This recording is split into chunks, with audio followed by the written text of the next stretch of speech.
مطلب یہ شعر و شاعری میں ویسے بھی کچھ شغف رکھتے ہیں یا پھر آج کے دن کا چناؤ کی آپ نے جواب دینے کے لیے، کیونکہ سوال بھی اور خاص طور پر جو تنقید کی گئی تھی وہ بھی شعر کے ذریعے کی گئی تھی؟ بسم اللہ الرحمن الرحیم، اللہم صلی علی محمد و آل محمد۔ دیکھیں، یہ تو سیاسی طور پر اس طرح کی چیزیں جب الیکشن کا ماحول ہو تو اس میں یہ سب کچھ ہوتا ہے۔ ہمیں ضرورت سیاسی طور پر تو اپنی اپنی بات کرنے کی ہے، لیکن جس طرح کی ایک بدتمیزی والی سیاست یا کوئی شدت، ایک دشمنی والی سیاست نہیں ہونی چاہیے۔ ایک دوسرے کے اوپر تنقید کر سکتے ہیں، تنقید برائے تعمیر بھی ہو سکتی ہے، دیگر چیزیں بھی ہیں، اور اپنا منشور ہے، اپنا ہمارا سمبل ہے۔ بلکہ آپ نے دیکھا ہوگا کہ جب ہم حکومت میں بھی تھے، یہ جو کچھ ماہ والی حکومت تھی، تو اس وقت بھی پیپلز پارٹی اور پی ایم ایل این نے ایک دوسرے کے خلاف الیکشن لڑا۔ آزاد کشمیر میں جو الیکشن ہوئے اور بڑے سخت الیکشن تھے، اور الحمدللہ وہ پاکستان پیپلز پارٹی نے جیتا وہ الیکشن۔ تو یہ سلسلہ چلتا رہے گا۔ دیکھیں، ملک کے حالات کی وجہ سے ہمیں وہ جو ایک دوسرے سے وہ جو لیگ پلنگ والی بات ہوتی ہے، یا پھر وہی ایک دوسرے کو گالم گلوچ والی، اس طرف نہیں جانا چاہیے۔ ایک دوسرے پہ تنقید بھی کر سکتے ہیں، اور الیکشن والے دن الیکشن لڑیں گے بھی، اور باقی سیاسی طور پر ہر کوئی اپنی پوائنٹ سکورنگ کرتا رہتا ہے۔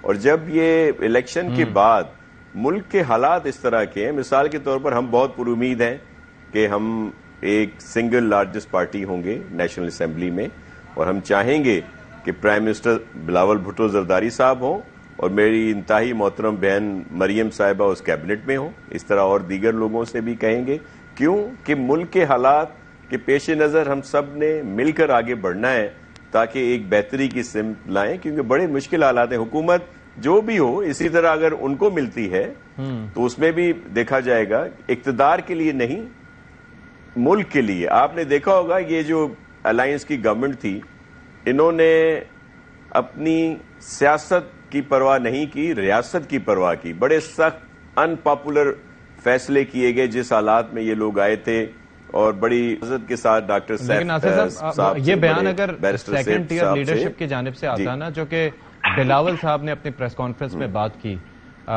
تو پھر ہم سمجھ سکتے تھے کہ ہاں جی ایسی ہی بات ہے۔ مطلب وہ اپنی وزارت کے اوپر فخر کا اظہار کر رہے ہیں، اور ظاہر ہے کہ ہم بھی سراہتے ہیں کہ جس طریقے سے بھارت کو انہوں نے جواب دیا، اور جس طریقے سے وہ سفارتکاری کرتے رہے، ملک سے باہر رہے زیادہ تر، ان کے عہدے کی ایک ظاہر ہے کہ ڈیمانڈ بھی یہی تھی۔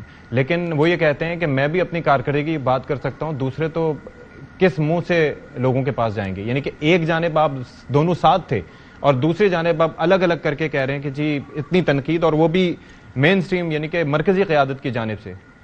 تو یہ تو کچھ اور ہی پیغام اس سے سامنے آ رہا ہے۔ جی میں آپ کو عرض کر رہا ہوں کہ میں وہی بات کر رہا تھا کہ سیف صاحب یہاں پہ موجود ہیں، میرے لیے بڑے قابل احترام ہیں، کہ وہ جو ان کی وفاقی حکومت نے جو کچھ یہاں پہ کیا تھا، پی ٹی آئی کی گورنمنٹ نے، اس کے بعد یہ مشکل فیصلے، ان پاپولر فیصلے اس الائنس کو لینے پڑے۔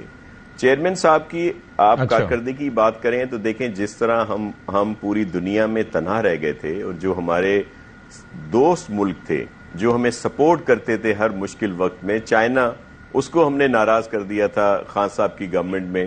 بہت ساری چیزیں تھیں، سی پیک بالکل سلو ہو گیا، اور منصوبے جو تھے وہ بھی روک دیے گئے تھے، اور بہت ایشوز تھے۔ سعودیہ جو گھڑی والا ایشو ہوا، چلیں گھڑی کا تو ایک چھوٹا سا بات تھی، لیکن جس طرح آپ کو یاد ہوگا کہ جہاز دیا کراؤن پرنس نے، پھر اس میں کوئی اس طرح کی بات ہوئی جو وہ جہاز ہی واپس لے لیا گیا۔ یو اے ای کے ساتھ، دیگر اور ممالک کے ساتھ ہم بین الاقوامی تنہا ہو گئے تھے۔ یہ فارن منسٹر محترم چیئرمین بلاول بھٹو زرداری صاحب ہر جگہ گئے، اور انہوں نے اچھے طریقے سے پھر وہی تعلقات کو بہتر بنانے کی کوشش کی۔ تو یہ وہ کارکردگی تھی۔ دوسری جانب اگر آئی گاٹ یور پوائنٹ، اور یہ ظاہر ہے کہ میں اس کا تذکرہ کر بھی چکا ہوں کہ خارجہ محاذ پہ جو بلاول صاحب کرتے رہے وہ ایک ایفیکٹو اس کو قرار دیا جا سکتا ہے کسی حد تک۔ بیرسٹر صاحب آپ کس طریقے سے یہاں پر بیٹھ کے، کیونکہ that was on the cards, یہ جو was that on the cards کہ نون لیگ اور پیپلز پارٹی الیکشن سے پہلے اس طرح کا جارحانہ طرز عمل اختیار کریں گی، آپ کو لگ رہا تھا ایسے ہی ہوگا یا اس وقت انٹیسپیشن یہ تھی کہ یہ چونکہ پی ڈی ایم کی حکومت میں ایک ساتھ تھے تو ہو سکتا ہے انتخابی اتحاد بھی ساتھ ہی لے کے چلیں؟ آپ کی انٹیسپیشن کیا تھی؟ جی ستی صاحب، انٹیسپیشن تو کیا، میں تو سمجھتا ہوں کہ یہ تو نوشتہ دیوار ہے، دیوار پہ لکھی ہوئی چیز ہے کہ چونکہ ہمارے ملک میں پاور پالیٹکس ہوتی ہے اور اصل جو ہدف ہے وہ عوام کی خدمت سے زیادہ عوام کی خدمت کے نعرے لگاتے ہوئے اقتدار کی کرسی پہ بیٹھنا جو ہے وہ اصل ہدف ہوتا ہے. یہ عوام کی خدمت، قوم کی خدمت، یہ تو وہ مطلب کیا کہتے ہیں، وہ ایک کھوکھلے نعرے ہوتے ہیں. بیسیکلی ٹارگیٹ وہی ہے، اور وہ ٹارگیٹ چاہے الیکشن سے پہلے، حکومت بننے سے پہلے ایک دوسرے کے خلاف بیان بازی کر کے، ایک دوسرے کو الگ ثابت کر کے اور ایک جیلی قسم کے مقابلے کی شکل دینا، اور پھر جب حکومت میں آ جائیں تو پھر ساتھ مل جانا. آپ تو پی ڈی ایم کی پچھلے 17 ماہ کی حکومت کی بات کر رہے ہیں جس میں پیپلز پارٹی اور مسلم لیگ نون اور کچھ اور جماعتیں ساتھ تھیں، لیکن یہ پاکستان کی ہسٹری میں پہلی بار نہیں ہوا. اس سے پہلے بھی اگر آپ یاد کریں تو 2008 میں جب الیکشن ہوئے تھے تو پیپلز پارٹی کی حکومت میں مسلم لیگ نون کے وزراء تھے.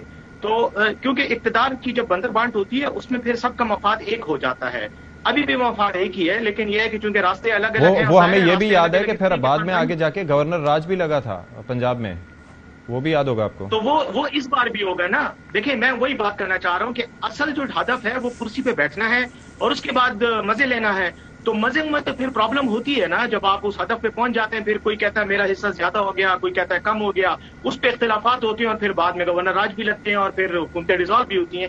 اور پھر وہ بھی ہوتا ہے کہ جس طرح ابھی ناصر بھائی جو ہے وہ مطلب اس وقت مسلم لیگ نون کی بھی تعریف بھی کر رہے ہیں اور ساتھ میں تھوڑی سی ذرا اشعار کا تبادلہ بھی ہو رہا ہے. دیکھیں یہ سارے ڈرامے ہیں، قوم کو پتا ہے اس کا، قوم اب باشعور ہے اور سب کو پتا ہے کہ یہ سب کچھ کیوں ہو رہا ہے. دوسری بات یہ ہے کہ بلاول صاحب اگر اتنے ہی بہترین وزیر خارجہ تھے تو پہلے تو وہ وزیر خارجہ بننے کے اہل تو کیا وزیر خارجہ کے، وزارت خارجہ کے دروازے سے بھی نہ گھس سکتے میری طرح اگر وہ بے نظیر بھٹو صاحبہ کے بیٹے نہ ہوتے اور یا ذوالفقار علی بھٹو صاحب کے نواز سے نہ ہوتے. مسئلہ تو یہ نا کہ یہاں تو ساری خاندانی گپ شپ ہے، ہر کوئی جو ہے آ کے اور اسی کو ہم روایات کو ہم آگے چلائے جا رہے ہیں. جہاں تک پاکستان تحریک انصاف کی حکومت کی غلطیوں کا تعلق ہے، یا جس طرح ناصر بھائی نے ابھی بات کی، یقیناً پاکستان تحریک انصاف نے بہت اچھے کام بھی کیے، کچھ غلط کام بھی ہوئے، کچھ غلطیاں بھی ہوئیں، لیکن پولیٹیکل پروسیس چلنا چاہیے. میں یہ سمجھتا ہوں کہ عوام کو بار بار یہ موقع ملنا چاہیے کہ وہ ہمارا احتساب کریں.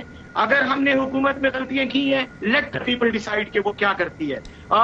ہمیں دیتی ہے دوبارہ اعتماد تو ٹھیک ہے، نہیں دیتی تو کسی اور کو دے. لیکن یہ جو ڈرامے بازی ہم کرتے ہیں، یہ جو ہم دکھاوا کرتے ہیں کہ ہم اپوزیشن میں ہوتے ہیں، جب ہمیں فائدہ ہوتا ہے ہم اقتدار میں ساتھ مل جاتے ہیں، جب ہمیں فائدہ ہوتا ہے، میرے خیال میں اس چیز کو ختم ہونا چاہیے. اور میرے خیال میں اب یہ ختم ہو رہی ہے کیونکہ قوم کو اب پتہ چل چکا ہے کہ کون کرسی کے لیے آتا ہے. اچھا، ناصر بھائی کی حکومت تھی پنجاب میں، آخری بات کر لوں ستی صاحب، پیپلز پارٹی کی حکومت تھی، 15 سال سے ان کی سندھ میں حکومت ہے.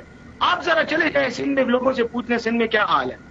وہی وڈیرے ہیں، وہی الیکٹیبلز ہیں، انہی کا ڈنڈا ہے، انہی کی وجہ سے جو ہے وہ یہ اقتدار میں آتے ہیں. کراچی کا بیڑا غرق ہے، کراچی میں سارے رو رہے ہیں، سڑکیں ٹھیک نہیں ہیں، پانی ٹھیک نہیں ہے. تو کہنے کا مقصد یہ ہے کہ اب ان کو اور کتنی حکومت چاہیے. یہ 200 سال کا فارمولہ لے کر آئے ہوئے ہیں. وہ فراہین مصر کی حکومت ہے کہ جو چلتی رہے گی اور ہزاروں سال چلتی رہے گی. کہنے کا میرا مختصر سا یہ ہے کہ ساری پولیٹیکل ڈرامے بازی ہے، حقیقت میں نہ عوام کی خدمت ہے نہ کچھ ہے، صرف اقتدار کی دوڑ ہے.